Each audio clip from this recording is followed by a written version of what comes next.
실손보험이 있다면 보험은 딱 두 가지만. 저는 더 이상 낭비하지 않습니다. 원래라면 본인 부담금만 1,000만원에 달하겠지만 실제로 내가 내는 돈은 200만원이고 무려 4,800만원을 돌려받게 되는 겁니다. 실비 하나만으로도 이만큼 세이브를 할 수 있다는 건데 과연 수십만원씩 내면서 여러 보험을 가입할 필요가 있을까요?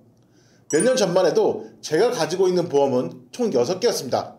하지만 지금은 전부 리모델링을 하고 딱 두 가지 종류를 가지고 있습니다. 보험이 아예 없다면 감당할 수 없는 긴급 상황이 생겼을 때 대응하기 힘들겠죠. 반대로 보험을 무리해서 엄청나게 가입을 했다고 해도 내가 건강하다면 경제적으로 큰 낭비를 한 셈이 될 거예요. 오늘은 인생 살면서 꼭 필요한 최소한의 보험 두 가지에 대해서 말씀드릴 건데요. 주변에 보면 보험을 잘못 가입해서 피해봤다, 보험금 지급 거절했다더라 하는 얘기는 많이 들어봤어도 이 보험 덕에 정말 큰 도움 받았다, 없었으면 큰일 날 뻔했다 하시는 경우는 별로 없었을 겁니다. 예상외로 정말 많은 분들이 비효율적인 보험 가입을 하고 계시기 때문인데요. 보험은 어렵고 복잡하니까 그냥 막연하게 친구의 지인, 부모님의 지인, 혹은 친척에게 보험은 이것도 필요하고 저것도 필요하다 이런 말만 듣고 지인의 얼굴만 보고 믿고 가입을 하게 되는데, 그러다 보면 어느새 내 보험료는 30만원, 50만원, 100만원이 넘어가고 또 해지하자니 지금까지 낸 게 아까워서 이렇게 돈 낭비, 시간 낭비를 하게 되고, 비갱신형도 충분히 가능한데 전부 갱신형으로 가입해서 평생 보험료만 납부하게 되는 악순환이 반복되면 보험 자체에 불신이 생길 수도 있고, 막상 보험금 청구를 해보면 암보험인 줄 알았는데 종신보험이었다거나 나도 모르게 고지의무를 위반했다거나 이런저런 이유로 제대로 보장받지 못한다거나 하는 상황. 이렇게 되면 보험사에 계속 보험료만 내면서 돈은 돈대로, 시간은 시간대로 낭비를 하게 되고 해지를 하고 가입하고 해지를 하고 가입하고를 반복하게 되는 거죠. 정작 중요한 건 확실히 준비를 못할 거고요. 지체된 시간에 질병이라도 생긴다면 비싼 유병자 보험에 가입해야 할 수도 있습니다. 이런 일을 겪는 분들이 너무 많다 보니 앞으로 이 영상을 보시는 분들은 더 이상 보험 때문에 손해보거나 계속 보험료만 내고 보장은 하나도 못 받는 최악의 상황을 겪지 않으셨으면 하는 바람에 영상을 제작하게 됐습니다. 처음부터 손댈 일이 없는 보험으로 준비하는 게 중요한데요. 왜 보험은 두 가지만 있어도 충분하다고 말씀드리는지 하나하나 짚어드릴 거고요. 보험 가입에서 실패하는 가장 큰 요인은 보험에 가입하면 마치 내가 그 소수에 해당해서 이 특약, 저 특약 모든 보험금을 다 받을 거라고 착각하고 가입을 하다 보니 지출만 커지게 되는 건데요. 하지만 막상 보험으로 큰 득을 보시는 분들은 지금까지 보기 힘들었습니다. 보험은 핵심적이고 필수적인 것들만 준비하시면 되고 자잘한 것들은 실비로 처리 가능하니까 소중한 내 돈을 현명하게 사용하자라는 게 주된 내용이고요. 먼저 우리 인생에서 중대한 경제적 리스크는 크게 두 가지라고 볼 수 있습니다. 첫 번째는 치료 비용이 많이 드는 질병이나 예기치 못한 상해사고, 이런 신체적 손상이 있고요. 두 번째는 죽음, 너무 일찍 죽어도 리스크가 크고 너무 오래 살아도 리스크가 있습니다. 상해로 다치거나 질병이 발생했을 경우 실비보험으로 기본적인 치료비들을 대비 가능하고요. 그 외에 간병비나 요양비, 직장을 쉬게 되면서 생기는 공백, 생활비나 공과금, 대출금 같은 고정 지출, 이런 것들은 진단비로 대비가 가능하고요. 상해로 크게 다치게 된다면 보통 교통사고일 가능성이 높은데요. 교통사고는 상대 과실이라면 상대방 자동차 보험에서 처리해 줄 거고, 내 과실이라면 내 자동차 보험이나 실비보험으로 대비하시면 되고요.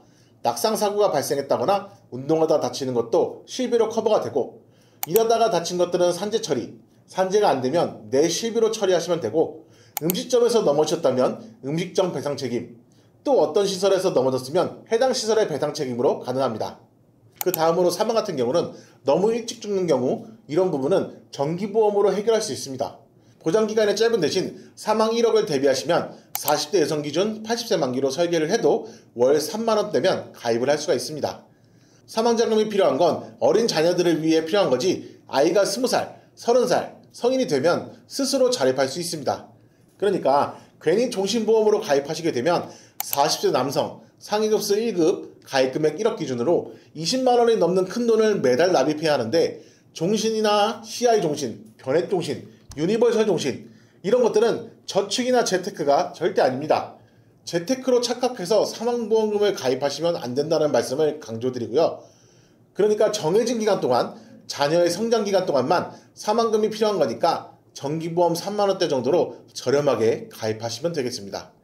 또 너무 오래 산다고 했을 때 노후자금이 부족할 수도 있는데 이 부분은 보험으로 커버하는 것은 리스크가 있다고 봅니다. 보험이 아니더라도 나라에서 관리하는 국민연금이나 퇴직연금, 개인연금이나 주식, 펀드, ETF 같은 투자 상품 등 노후를 대비할 수 있는 길이 얼마든지 있습니다. 결과적으로 병합이나 투명하면서 생기게 될 경제적 위험에 대비해야 한다는 건데, 그럼 먼저 첫 번째 필수 보험부터 말씀드리도록 하겠습니다. 첫 번째는 바로 앞에서도 계속 언급했던 실손의료비, 실손보험입니다. 쉽게 설명하면 우리가 사용한 치료비의 대부분을 돌려받을 수 있는 보험이고, 2009년 10월부터 전 보험사가 표준화되면 어떤 회사에 가입을 하셔도 동일한 조건을 가지고 있습니다. 같은 날짜에 가입했다면 어떤 회사든 동일한 내용으로 판매를 했었고요. 지금 현재 시점에도 모든 회사가 동일한 보장 조건을 가지고 있습니다. 그래서 어떤 식으로 보장이 되는 거냐, 이 부분도 궁금하실 텐데 쉽고 명확하게 알려드리도록 하겠습니다. 우리가 병원에서 결제를 하고 받게 되는 진료비 세부 내역 산정 내역서인데, 먼저 급여와 비급여가 나눠져 있죠. 비급여는 우리 국민건강보험 적용이 되지 않아서 피보험자가 모두 부담해야 하는 의료비를 뜻해요. 그러니까 비급여는 내가 부담해야 하는데 MRI나 도수치료가 대표적입니다. 그리고 급여 내용은 좀 더 세분화되어 있죠. 본인부담금과 공단부담금이 있고 전액 본인부담금이 있는데, 전액 본인부담은 진료 의뢰서 없이 대학병원을 간다든지 비응급 상황에 응급실을 이용하는 이런 특수한 경우를 말합니다. 이런 경우는 전액 본인부담해야 하고요. 나머지 본인부담금과 공단부담금 중 공단부담금은 이름 그대로 국민건강보험공단에서 부담하고, 본인부담금이 내가 내야 하는 돈입니다. 즉 우리가 내야 하는 돈은 본인부담금과 전액본인부담금, 비급여 이렇게 셋인데, 이 부분을 실비보험에서 보장을 해줍니다.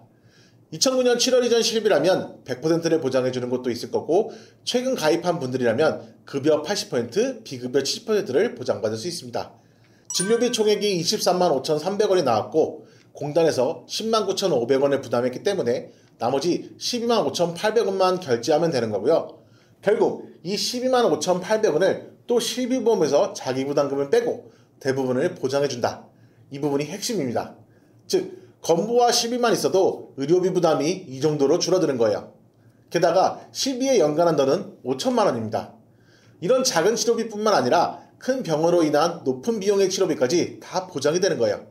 그리고 제가 앞서 말씀드린 건보의료지원 혜택, 공단부담금 이런 걸 말씀드리는 게 아닙니다. 그 내용은 잠시 후에 좀 더 자세히 말씀드릴게요. 그런데 실비보험이 그렇다고 만능은 아니지 않나요? 보장 안 되는 것도 있던데요. 하실 수도 있어요. 하지만 이런 보장 제외 내용을 보면 상식적으로 좀 납득이 되는 것들이 대부분입니다. 영양제나 치과치료, 임신 관련 질환 등이 있고 대표적으로 성형수술, 미용 목적이기 때문에 당연히 지급되지 않습니다. 그러나 코 수술을 했는데 비중경망곡증으로 숨쉬는 게 힘들어서였다, 또는 안검하수 때문에 쌍꺼풀 수술을 했다, 이렇게 치료 목적이었다면 보장이 가능합니다. 그리고 치료비가 너무 많이 나와서 10%, 20%의 자기부담금도 감당하기가 힘들 수도 있는데요. 여기에 대해서도 안정장치가 마련되어 있습니다. 내가 내야 하는 자기부담금 연간 한도가 200만원까지로 제한이 되어 있는데요. 내 실비가 만약 자기부담금 20%를 가지고 있는데 치료비가 5천만원이 나왔다면 계산상 내가 내야 하는 돈은 1,000만원이고 보험사가 내는 건 4천만원이죠. 하지만 연간 자기부담금 한도 200만원이라는 안정장치가 있기 때문에 나는 200만원까지 내고 보험사가 4,800만원을 전부 부담하는 겁니다. 현재 판매 중인 4세대 실비부터는 비급여에 대해 연간 자기부담금 200만원 한도가 사라졌지만, 곧 나오게 될 5세대 실비에서는 조금 완화된 조건으로 다시 출시될 예정입니다. 즉 대부분의 분들은 이렇게 2중 3중으로 안정장치가 되어 있다고 보시면 되는데, 바로 이런 안정성 때문에 실비보험은 항상 1순위인 거고, 치료비에 대해 지나치게 큰 걱정은 하지 않으셔도 되는 겁니다. 곧 출시할 5세대 실비는 이보다 더 저렴한 가격으로 출시될 계획이에요. 그리고 건보공단에서 시행하는 본인부담 상한제와 오늘 소개드린 연간 자기부담금 한도는 전혀 다른 겁니다. 이걸 헷갈려 하시는 분들이 많은데, 본인부담 상한제는 급여에만 해당이 되고요. 2009년 10월부터 2021년 6월까지는 실비는 비급여까지 해당되는 거니까 실비의 연간 자기부담금 한도가 훨씬 더 좋은 조건이라고 봐야겠죠. 4세대10 역시 비급여에 대한 연간 자기부담금 한도는 없지만 비교도 안 될 정도로 가격이 저렴하고 충분히 좋은 조건이니까 실비는 꼭 끝까지 유지하시길 바라겠습니다. 여기까지 실비보험의 중요성에 대해 알아봤는데 나에게 암이나 심내혈관 질환이 생겨서 더 이상 일을 하지 못한다거나 경쟁력이 크게 감소해버리는 상황, 이런 상황에 대한 대비도 필요합니다. 대한민국의 10대 사망 원인을 살펴보시면 암, 심장질환, 폐렴, 뇌혈관 질환이 상위권에 있죠. 폐렴은 실비로 처리하시면 되고 암, 뇌, 심장질환이 중요한 건데 해당 질병들은 중대질병이니까 요양을 할 수도 있고 간병인이 필요할 수도 있고 식단도 좋은 걸로 바꿔야 하고 치료비, 양육비, 생활비까지 지출이 늘면 늘었지 줄어들진 않을 겁니다. 그래서 실비와 3대 진단비 보험이 가장 중요하고 보셨다시피 우리가 사망하게 된다면 그 원인은 질병, 그 중에서도 중대질병의 가능성이 큽니다. 사망보장이 아무리 중요하다고 해도 결국 치료비와 진단비가 먼저인 거죠. 그래서 암진단비, 뇌혈관 진단비, 허혈성 심장질환 진단비 이렇게 준비를 하시면 되는데 암진단비의 경우에는 위암, 간암, 폐암, 방광암, 유방암, 자궁암 등 우리가 아는 대부분의 암, 즉 일반암을 보장하고요. 고해감으로 불리는 혈액암, 뼈암, 췌장암 등도 전부 보장 대상입니다. 단 과거엔 남녀 생식기암을 소해감으로 나눠서 별도 지급하는 회사가 있었는데 일반암의 10%에서 20% 수준만 보장해주는 곳도 간혹 있다 보니 소해감도 일반암과 동일하게 지급하는지 확인은 해보셔야겠습니다. 그리고 근 몇 년간 표적항암 치료비 특약이 유행을 하면서 너도 나도 가입을 하고 계신데 대부분의 분들께 불필요한 특약이라고 생각합니다. 곰곰이 생각해보면 당연히 여러분들 중 암 환자가 되실 분들은 소수고 또 암 환자가 되더라도 수많은 치료 중 표적항암 또는 면역항암제 치료를 받게 되는 분들의 숫자는 많지 않을 겁니다. 그리고 1세대 항암제건 2세대 항암제건 또 몇 세대 방사선이건 가리지 않고 보장을 하는 항암 방사선 약물 치료비 같은 특약들도 있고요. 나는 암 가족력이 많아서 암 치료비를 준비해야겠다 하시는 경우에도 암진단비의 경우처럼 넓은 범위가 우선시 되어야 합니다. 또 암치료비의 경우엔 종류가 워낙 많고 세분화되어 있다 보니 하나하나 준비하기가 쉽지 않았는데요. 최근에는 가격이 저렴하며 비용이 비교적 비싼 비급여 암치료비에 대해 보장하는 하이클래스 암주요 치료비가 나왔으니 지금 암보험을 준비하신다면 이 특약만큼은 적극 추천드립니다. 그리고 암 다음 뇌혈관 질환을 보면 반드시 뇌혈관 질환 진단비로 준비하시라 라고 말씀을 드리고 있는데요. 보통 뇌에 대한 진단비는 뇌출혈 진단비나 뇌졸중 진단비 정도만 준비하면 충분하다 라고 생각하시는 분들이 많습니다. 제가 이 뇌혈관 질환 진단비를 추천드린 이유는 바로 뇌출혈 진단비와 뇌졸중 진단비까지도 보장을 해주지만 이 두 가지에서는 보장해주지 않는 항목들을 뇌혈관 질환 진단비에서는 보장을 해주기 때문인데요. 그럼 뇌혈관 질환 진단비에서 보장해주는 항목들을 말씀드리면 대표적으로는 뇌동맥류라는 질병이 있습니다. 한 번쯤 들어보신 분들도 계실 거예요. 뇌동맥류란 혈관이 부풀어 오르는 증상이고요. 그런데 이 뇌동맥류에서 증상이 심해지게 되면 뇌출혈로 이어질 수 있게 되는 거죠. 그래서 처음 뇌동맥류를 발견했을 때 최대한 빨리 치료하는 게 제일 중요한데요. 그런데 이 뇌동맥류를 진단받았을 경우 뇌출혈 진단비와 뇌졸중 진단비까지밖에 없으신 분들은 보험금이 한 푼도 안 나오겠죠. 그렇다고 해서 증상이 악화될 때까지 치료를 안 하고 보험금을 받을 수 있을 때까지 방치할 수는 없는 거잖아요. 그래서 이러한 경우를 대비해서 꼭 범위가 넓은 뇌혈관 질환 진단비로 준비를 해주셔야 하는 겁니다. 뇌경색의 위험 요인은 고혈압, 당뇨, 고지혈증, 관상동맥 질환, 부정맥, 심망세동 이런 심장질환이 있는 경우도 요인이 될 수 있어요. 즉 뇌혈관 질환 진단비와 심장 관련 진단비는 같이 세트로 준비하시는 게 좋다 이걸 뜻하는 거죠. 심혈관 질환 역시 과거에는 급성심근경색 진단비로 구성하시는 것이 일반적이었지만 지금은 훨씬 넓은 범위인 허혈성 심장질환 특약이 나왔으니 반드시 허혈성으로 구성하시는 게 좋습니다. 급성심근경색은 관상동맥이 갑작스럽게 막히는 것을 얘기하고 협심증이란 혈관이 막히는 정도까지는 아니어도 이물질로 좁아지는 것을 말합니다. 협심증은 심근경색에 비해 경미한 질환인데 허혈성 심장질환에서는 보장이 가능하지만 급성심근경색 진단비로는 보장받을 수 없습니다. 물론 안정협심증 상태에서 치료를 진행하지 않을 경우 불안정협심증을 거쳐 심근경색증으로 진행이 될 수 있기도 하지만 그렇다고 심근경색 진단비를 받기 위해 병을 악화시킬 수는 없는 거니까요. 그리고 여기에 추가로 빈맥이나 부정맥, 심부전 등 이런 것들을 보장하는 심혈관 특정 질환 진단비도 나온 상태니까 심혈관 쪽으로 가족력이 있으시다면 심혈관 특정 질환까지 포함해 주시는 것을 추천드립니다. 그렇다면 이 3대 진단비를 어느 회사로 준비하는 게 가장 유리할까? 단가 비교표도 가져왔습니다. 나이나 성별에 따라 유리한 곳은 조금씩 달라질 수 있다는 점을 꼭 참고 부탁드리고요. 오늘 비교표는 중간 연령대인 45세 남녀 기준으로 준비했습니다. 45세 남녀 직업급수 1급, 20년 납 90세 만기 기준 여러 회사를 비교해본 비교표인데요. 항목별 저렴한 곳이 조금씩 차이가 있는데 동일한 기준 설계임에도 이 정도의 가격 차이가 있으니까 보험을 가입할 때는 반드시 비교해 보시길 추천드리겠습니다.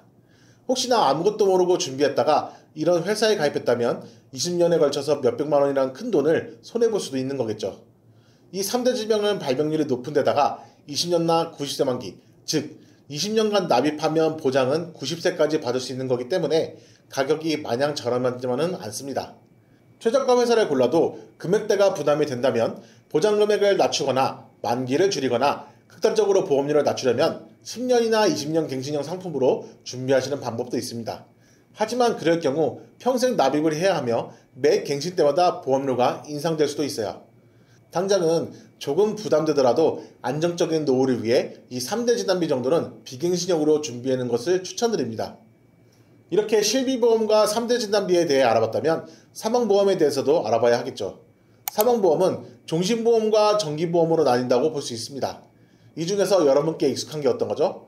아마 대부분 종신보험을 꼽으실 겁니다. 이 종신보험의 보장기간은 내가 사망하는 순간까지입니다. 종신보험을 1억 가입했다면 내가 내일 사망을 하던 120세까지 살다가 사망을 하던 언젠간 보험금이 지급됩니다. 즉 지급률이 100%인 거예요. 보험 특약의 가격은 발생 확률에 비례합니다. 그런데 발생 확률이 100%다. 이건 가격이 비쌀 수밖에 없다는 걸 의미하고요. 실제로 45세 남성 기준 종신보험 1억을 설계했을 때 건강체 기준으로 가입한다고 해도 굉장히 큰 돈을 매달 납입해야 합니다. 내가 몇십 년 후에 받게 될지 모르는 1억을 위해 지금 이 정도의 돈을 매달 납입을 한다. 상당히 부담스러운 금액이죠. 반면 20년 나 20년 만기 또는 20년 나 30년 만기 이런 식으로 보장 가능한 정기보험도 있습니다. 26,900원으로 종신과 비교도 안 되게 저렴한 가격을 보여주는데요. 보장기간이 짧으니까 당연한 거 아니냐? 라고 반문하실 수도 있지만 20년이면 우리 자녀들이 성인되고도 남을 시간입니다.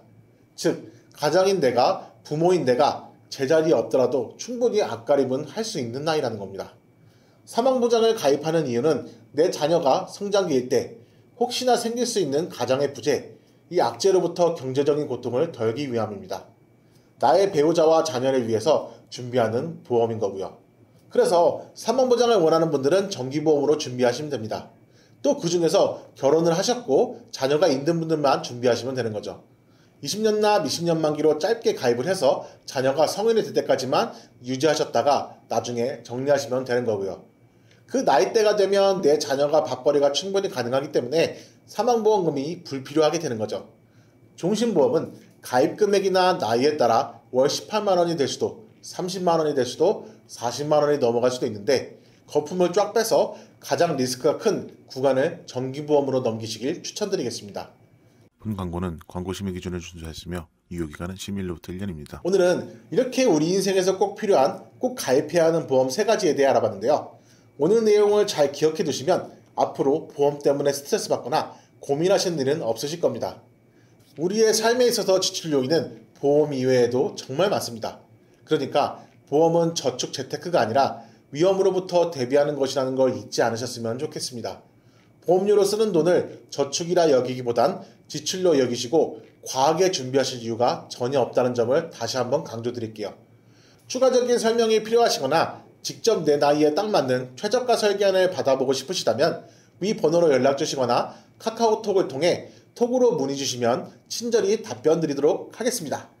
내용이 도움이 되셨다면 구독과 좋아요, 앞으로도 유용한 정보를 받아보고 싶으시다면 알림 설정을 눌러주시면 되고요. 저는 다음 시간에 더 유용한 내용으로 찾아뵙도록 하겠습니다. 감사합니다. 본 광고는 광고 심의 기준을 준수했으며 유효기간은 10일로부터 1년입니다.